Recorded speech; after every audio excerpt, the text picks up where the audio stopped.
future holds, and I don't either. Like I said, I'll take time to recalibrate and look over the season and see what's best for my future. And when I get to that point, everyone will know. Everybody should know this is a 23-season Hall of Fame NBA career for LeBron James that came to an unceremonious end last night, at least the season did, at the hands of the Oklahoma City Thunder, a 4-0 sweep. Was it the end for LeBron in a Lakers uniform? We go around the Lakers, starting with head coach J.J. Redick. I haven't even thought about that, and again, we'll deal with the offseason in the offseason, which is, the next 2 months. Man, it would mean the world to me. I don't know anything different. My rookie year, I had no idea what the hell was going on, and he basically took me under his wing and given me every opportunity that I could ever ask for, trusted me.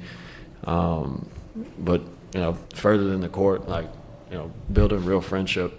Hard to put into words. He's not very old in the grand scheme of life, but for the NBA, he's pretty old. And he doesn't seem like it out there.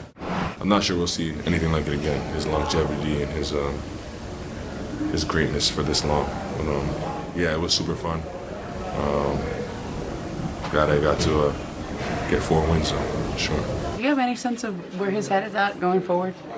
I have no clue. I'm not gonna lie to you. He looks like he can play another however many years, but he's been in the league since or longer than he's been out of the league. So it's insane. I think he should think about it and whatever he feels happy with him do that. Will you be trying to make sure you recruit LeBron, Austin, DA, and Marcus again this summer?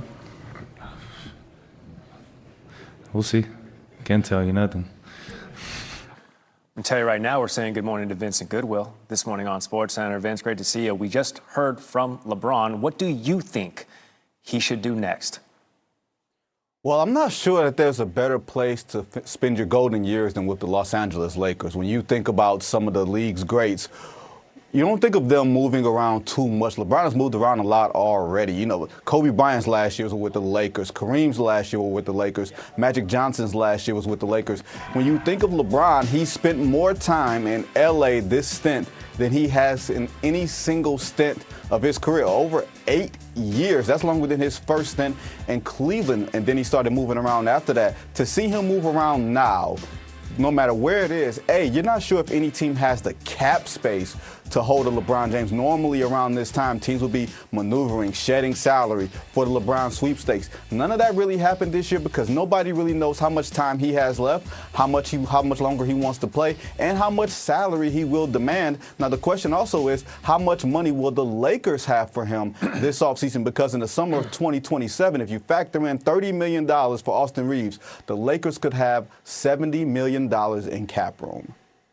So stay in L.A., but maybe not with the Lakers. Maybe he goes cross town to the Clippers. Okay, Who's Randy. to say? We're Absolutely just not. going to stir. Absolutely not. We're just going to stir the Absolutely pot. not. Stir it up like some cranberry sauce. Come on. I mean, just really get in there. Vincent, what should? Okay, no. But you highlight the cap space, $70 million potentially. What should the Lakers do this offseason? Well, I think the Lakers need to decide if they're ready to push the fast-forward button on the Luka Doncic era. Because Luka, in his extension that he signed last season, remember, he missed out on nearly $100 million with the Dallas Mavericks extension because he got traded and he couldn't sign with his home franchise. If the Lakers want to be a contender, they're going to have to start building that way. And I don't know if you can build that way with 3 defensive liabilities and Luka Doncic, Austin Reeves, and a soon-to-be 42-year-old LeBron James. That does not leave you a lot of cap space. What it does do if you bring LeBron back for one more season is kick the can down the road so that maybe you can get involved if Giannis Antetokounmpo winds up becoming a free agent or there is somebody else. The league moves so fast nowadays, guys, you never know who's going to want out, and you want to have yourself in the best possible position to where you can have the cap space to be attractive for the next superstar. You have to bolster your arsenal, especially out west when dealing with the Thunder and dealing with the Spurs. And speaking of that, Vince, stand by. Victor Wembanyama will play in tonight's Game 5 versus the Timberwolves in San Antonio. Wemby will not face any further discipline after being ejected from Game 4 in the second quarter for a flagrant 2 on Naz Reid. The Spurs and Wolves tied 2 games apiece, so now this is a best of 3, with the Thunder waiting for whoever comes out of this series in the Western Conference Finals. All right, so you talked with the league yesterday. What went into the decision to not discipline Wemby any further?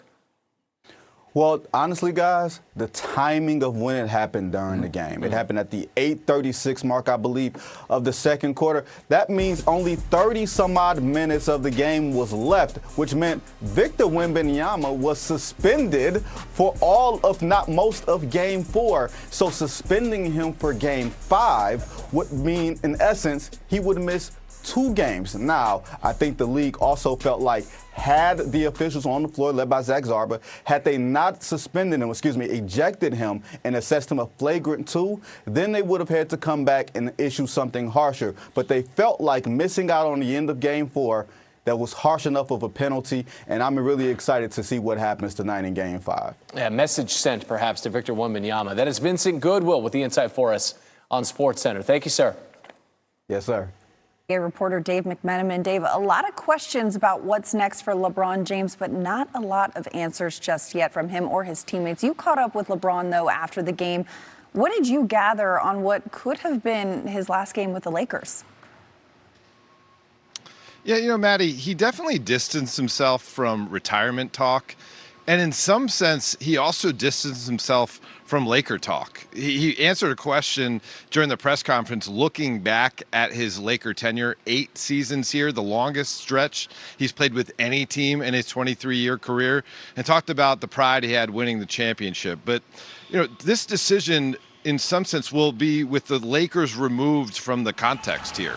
He first has to gather and spend some time with his family and just decide for LeBron, the father, and the husband if it's the right decision for him to return and play NBA basketball. Then the question is going to be about whether the Lakers is the right fit. And he did point out that stretch in March, even though the team went 16-2, it was the first time in his career he's ever been asked to play a tertiary offensive role, and that was new for him. And then he also got kind of excited and bubbled up when he talked about his shifting back to being the primary role and making plays in the playoffs and winning a series against the Houston Rockets. We're going to see if the Lakers are going to be interested in him returning in any type of role, what type of salary figure that will be, and where he'll fit in with the rest of the roster, because there's a handful of other guys who will also be free agents. And beyond Luka Doncic, there's a whole ton of question marks about this roster next year. I'm going to go ahead and venture to say that we might have 1 or 2 more conversations about this topic in the coming weeks. Just maybe. But for now, Dave McMenamin.